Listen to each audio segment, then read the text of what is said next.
Hello everyone and welcome to another video by Centipede Geek. Today I'm going to review something a little bit differently than I review on my normal channel. Normally I review, horror films, straight to DVD horror films, indie stuff, video on demand, limited release. I do a lot of mainstream theatrical film reviews. Well, today I wanted to do something a little bit different, something back from my childhood, something that brings back a lot of nostalgia when I watch it, and that is a film with the name of Hot Wheels World Race. Hot Wheels World Race was a CGI animated film. It was actually a made-for-television movie for the television channel by the name of Cartoon Network, I believe. It's actually based on the Hot Wheels TV show that came before it, and of course on the Hot Wheels, Mattel, car line that make of course, the toys, and all the merchandise and clothing and that sort of thing. So what is the plot of Hot Wheels World Race? Hot Wheels, I'll tell you a little bit about, when I first watched this here in a little bit, but Hot Wheels World Race, the plot is very simple. At first you think, it's pretty much about this young, 15-year-old kid. He just turned 16, just got his license, and he pretty much wants to be the best driver in the world. There is a man, I won't say what his intentions are till later in my review when I start getting spoiler heavy, but there's this track by the name of Highway 35 that he did not create, of course. Somebody else created it, but he pretty much wants all these people to race, and the winner of this race will get a total of $5 million. There are actually a total of 4 different legs, or by legs I mean 4 different types of the, 4 different actual parts of the race, and they pretty much race to see who can win the race and become the best driver of the world, and also win the grand prize of about $5 million, I believe. And that's pretty much the main plot of the made-for-television Cartoon Network film by the name of Hot Wheels World Race.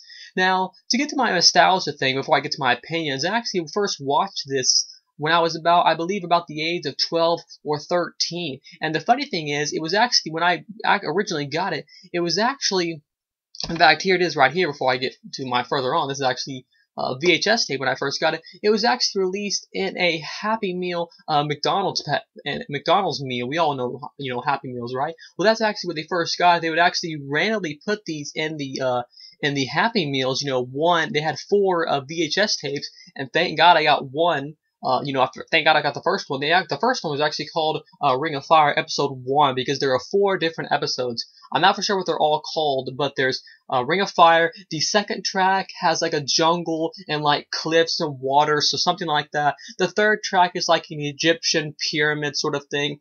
And then the 4th track is sort of like an ice arena, if you don't include the actual, because the city comes after that. But that's all on the same track, but those are the 4 different VHS tapes. Like I said, this is episode 1 of 4, titled Hot Wheels Highway 35 World Race, Ring of Fire, episode 1. And as I said earlier, there are 4 different tapes. So I just wanted to show this to you, because I've had this for many years now. And the funny thing is, when I first watched this when I was younger, I didn't really know much about the internet, so I had only seen the first, 24, 25 minutes, and I never actually finished it till today, So, I mean, that was actually pretty interesting, that I was actually able to go online and actually be able to finish the entire movie. That way I could actually see how it ended up and see if he ends up winning, and that whole thing. So what are my opinions upon this? Well, honestly, of course, I enjoyed it because of the nostalgia. I enjoyed it because, of the whole, reminiscing factor. But nostalgia and reminiscence moments aside, I really enjoyed it as a film itself. Let's talk about a few of the cons first. In all honesty, it is a little cheesy at times. The cheesiness isn't really a bad thing. In fact, the cheesiness almost plays off in sort of a fun way, because this is oriented around kids, of course, but the cheesiness plays off in a very fun way, where it's fun to watch. You're watching something over the top because it's oriented towards kids, but if you put that cheesiness factor aside, it's actually really cool. One of the very cool things is that the film starts off very simple, about a kid, 16 years old, just got his license, trying to be the best driver in the world.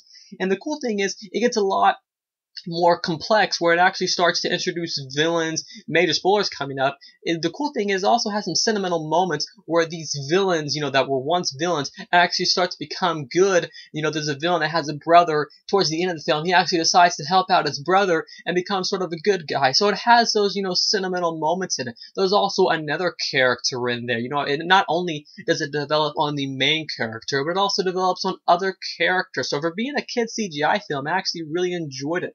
full 10 out of 10 stars. But as I was saying earlier, there is another character that lives in a different country, I believe, that's trying to save his, the city or the town or the village he lives in, and because, they're very poor, and that's the reason he wants to win the money. So it has a whole moral behind it with the main character saying, he said the exact quote he says, or something along the lines of, the quote is, I never really thought of it that way. I've only thought of myself. So we have that whole moral of not being selfish, sharing with others. Of course, there's going to be some sort of an actual moral since it's revolved around kids, but I really did like that, and of course at the end, major spoiler coming up, he ends up giving the $5 million prize to that other guy so he can end up helping out his village.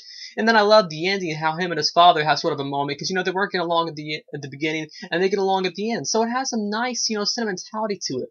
Favorite characters, I really liked the main guy. He was pretty cool. This is the guy right here on the front of the VHS tape. This is the man that is trying to go up help the other village. He was a really cool character. Really enjoyed him. This is which essentially what you think is the villain ends up turning out to be a good guy. Really enjoyed his character.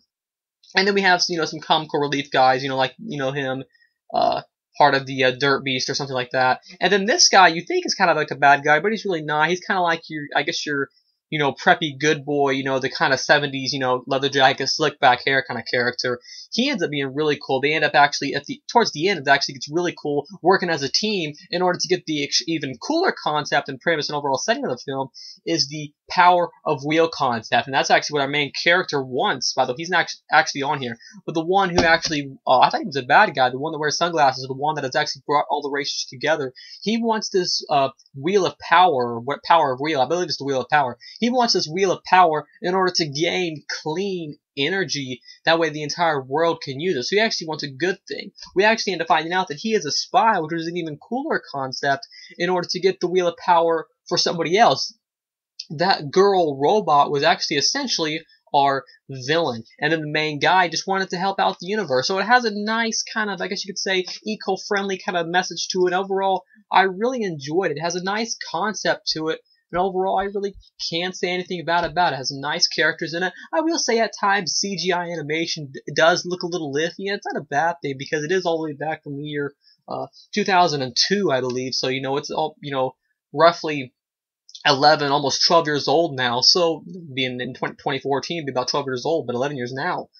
But overall, the only part that really sticks out, some of the people look a little iffy, but overall, the tracks don't look too bad. They still look pretty, it doesn't look too better nowadays. Of course, it does look dated, but overall, it doesn't look any worse than the CGI, the new Ninja Turtle CD or the new Ninja Turtles CGI show. So it doesn't look too much different than that. And overall, the explosions do look a little iffy sometimes, but if you can get over that, I think you might enjoy the film. I mainly enjoyed it, not only for nostalgia, because, the only part that was nostalgia and reminiscing moments and stuff like that was the first 24 minutes, because that was all I had previously watched in my childhood, and now it took, pretty much 10 years later, almost now, 9-10 years later, for me to actually watch the entire, the actual hour and 50-minute feature that I found on YouTube, I believe. So it was just really cool watching it, seeing it for its full worth, and it actually really turned out to be something cool, and I thought I just might share that little nostalgia. One more quick thing that I forgot to mention in my actual review, that, like I said earlier, there are actually 4 different VHS tapes, but later on, once DVD came out, they released all 4 on DVD, just, I believe it's like an hour and 49-minute feature, so you don't actually have to buy, the 4, separate VHS tapes. If you're curious about it, you can just go pick up the entire DVD. Once again, thanks for watching another video by Centipede Geek for my made-for-television Cartoon Network TV movie review of the film by the name of Hot Wheels World Race. Make sure to like, comment, subscribe to the page below, and I'll see you guys later with more videos by Centipede Geek.